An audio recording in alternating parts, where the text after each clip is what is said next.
Bonjour et bienvenue dans la quotidienne condensée du numérique, l'essentiel de l'actu-tech en quelques minutes. Aujourd'hui, un épisode un peu spécial puisqu'il y a deux passages dont je voudrais vous parler qui ont été tournés ce matin dans le live, qui ont pris beaucoup de temps et qui étaient passionnants. Le premier, c'est évidemment avec Régis Yel, notre chef de service informatique, qui est venu répondre à toutes les questions sur les CPU, les GPU, les annonces, les rumeurs. Bref, regardez le replay dont le lien est en dessous de cette petite vidéo et vous allez voir, c'est évidemment passionnant. On passe maintenant au smartphone avec Huawei, le géant chinois et l'ex-leader de la téléphonie qui a officialisé en France ses P50 Pro et P50 Pocket. Et attention, les mirettes, ce sont des téléphones qui vont être vendus à 1 199 € pour le P50 Pro et 1 299 € pour le P50 Pocket. Alors, ils ont une très jolie ligne, mais vous allez voir qu'en 2022, déjà ils ont des chipsets de 2021, des Snapdragon 888, et évidemment ce sont des téléphones qui sont sous Harmony OS et pas Android, ce qui pourrait stopper beaucoup de personnes. On aura l'occasion de vous les montrer sur le plateau de l'émission et en vidéo sur le numérique dans quelques jours, mais est-ce que Huawei n'est pas en train de se tirer une deuxième balle dans le pied après le fait de vendre des téléphones sans Android, notamment en France, mais de les vendre aussi cher? Je vous rappelle qu'aujourd'hui, des téléphones haut de gamme Snapdragon 888 sont vendus beaucoup moins cher. Et pareil pour le P50 Pocket ici, puisque son concurrent, le Z Flip, qui est peut-être un peu moins flamboyant, se trouve plutôt aux alentours des 850-900 €. On verra si la France reste une terre de Huawei ou définitivement une terre d'Android. On enchaîne avec le deuxième segment dont je voulais vous parler un petit peu long, des voitures. Des engins. J'ai montré beaucoup de jolies voitures ce matin durant le live, des Austin Mini Cooper qui sont officiellement transformables en voiture électrique. Il suffit d'amener votre ancienne voiture et elle va être passée en mode électrique, très intéressant. On a aussi parlé de la nouvelle NSX de chez Acura, Honda ici en France, avec ici une version modifiée par un préparateur japonais qui trouvait qu'elle n'était pas assez extrême. Nous avons également parlé de la nouvelle Corvette 70e anniversaire, avec un petit côté avec les couleurs de la fameuse Stingray noir et rouge. Le futur de Lamborghini avec ses voitures électriques, la nouvelle Maserati MC20, le retour de Maserati dans les supercars après s'être spécialisé un peu dans les voitures de luxe sportives mais 4 places. Les premiers essais du fameux scooter futuristique, le BMW CE 04. On a même parlé du possible héritier du Concorde qui viendrait des États-Unis de la marque Boom. Et enfin, nous avons parlé du transport aérien autonome avec des véhicules, ce qu'on appelle des IVTOL, donc des véhicules à décollage vertical qui pourraient évidemment révolutionner le transport si tout se passe bien, bien sûr. Mais tout va bien se passer. Parlons maintenant d'argent, parce qu'en ce moment, c'est la valse des résultats financiers, de ceux de la fin d'année 2021 et aussi des projections pour le début d'année 2022. Ça se passe toujours très bien. On a parlé hier d'Asus, par exemple. Chez Intel, on a des très bons résultats et surtout, une bonne affaire déjà, avant de parler des résultats, puisque Intel vient de se réveiller ce matin en apprenant qu'un tribunal de l'Union européenne a annulé une amende qui avait été infligée à Intel pour pratique anticoncurrentielle, une amende de 1,06 milliard d'euros. Finalement, ce tribunal annonce que l'enquête n'a pas été diligentée de manière complète et exhaustive et donc pour l'instant l'amende est annulée. Comme quoi, quand on balance des amendes records aux géants de la tech, c'est pas sûr qu'ils puissent les payer. Du coup, ça ne change pas les résultats de Intel qui restent excellents malgré les pénuries de chipsets et malgré la concurrence. Ça se passe aussi également très très bien du côté de chez Tesla qui pour la deuxième année consécutive est bénéficiaire, donc ce qui est très très important pour Tesla. On apprend au passage d'ailleurs que le fameux Cybertruck de Tesla ne sortira pas avant 2023, ça confirme toutes les rumeurs. Est-ce que ça ferait une mauvaise année 2022 pour Tesla? J'en suis pas sûr vu comment le constructeur est parti sur une bonne lancée. On termine enfin avec des vélos pour des résultats financiers, oui tout à fait.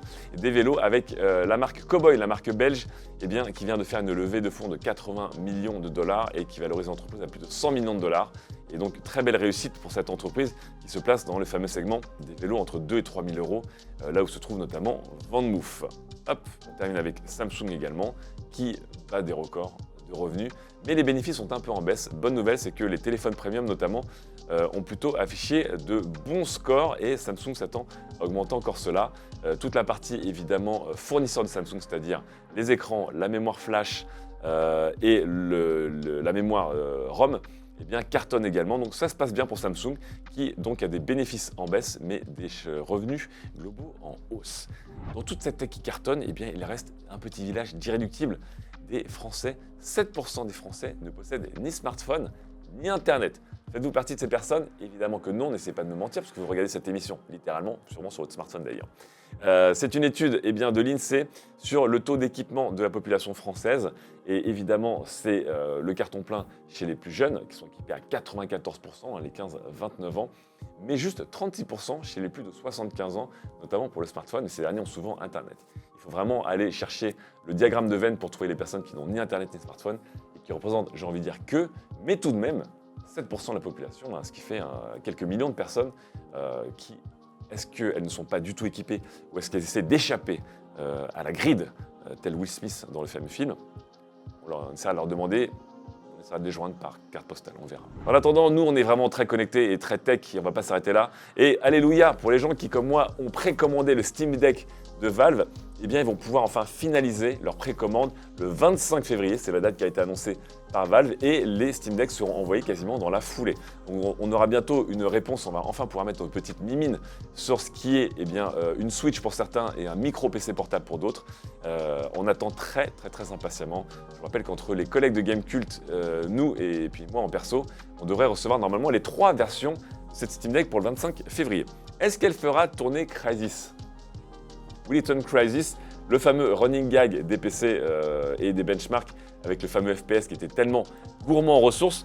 On se posera la question surtout, est-ce que le Steam Deck fera tourner Crysis 4 qui a été officialisé? Eh oui, tout à fait. Rappelez-vous, il y a des gens qui aiment encore Crysis.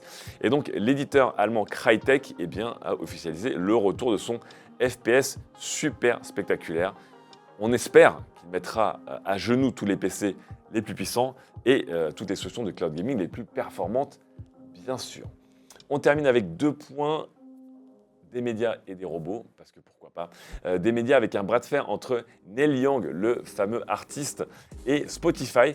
Neil Young qui a demandé à Spotify de retirer toute sa musique de la plateforme s'il ne retirait pas Joe Rogan. Alors Neil Young, tout le monde le connaît, mais est-ce que tout le monde connaît Joe Rogan? Joe Rogan est un très célèbre podcasteur et commentateur aux États-Unis. Il est notamment commentateur des combats de l'UFC.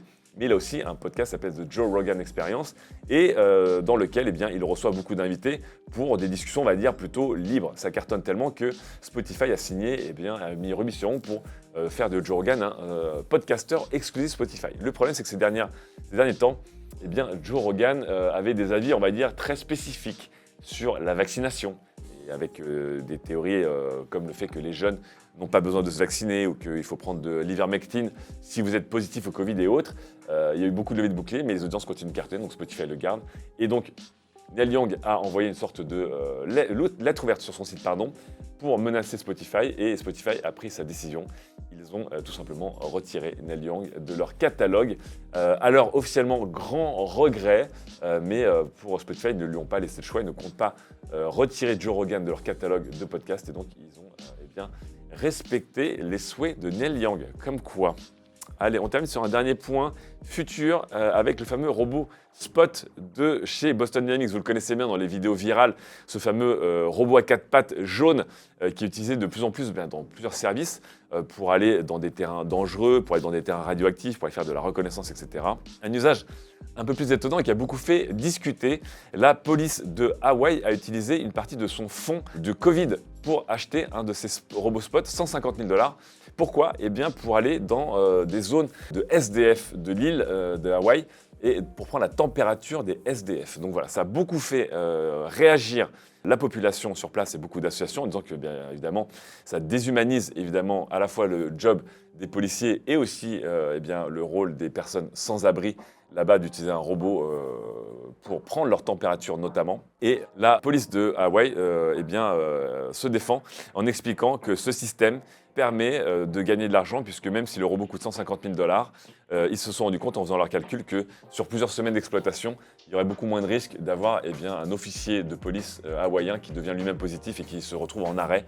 Donc voilà, le progrès, les coûts, et puis je sais pas, je vous laisse sur cette image extrêmement réelle, très 2022, d'un robot high-tech qui vient prendre la température de sans-abri à Hawaï pour ne pas qu'il y ait d'interaction humaine.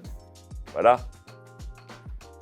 On se retrouve demain pour un nouvel épisode avec le sourire bien sûr et évidemment une confiance aveugle dans l'avenir et dans la tech. Des gros bisous, ciao!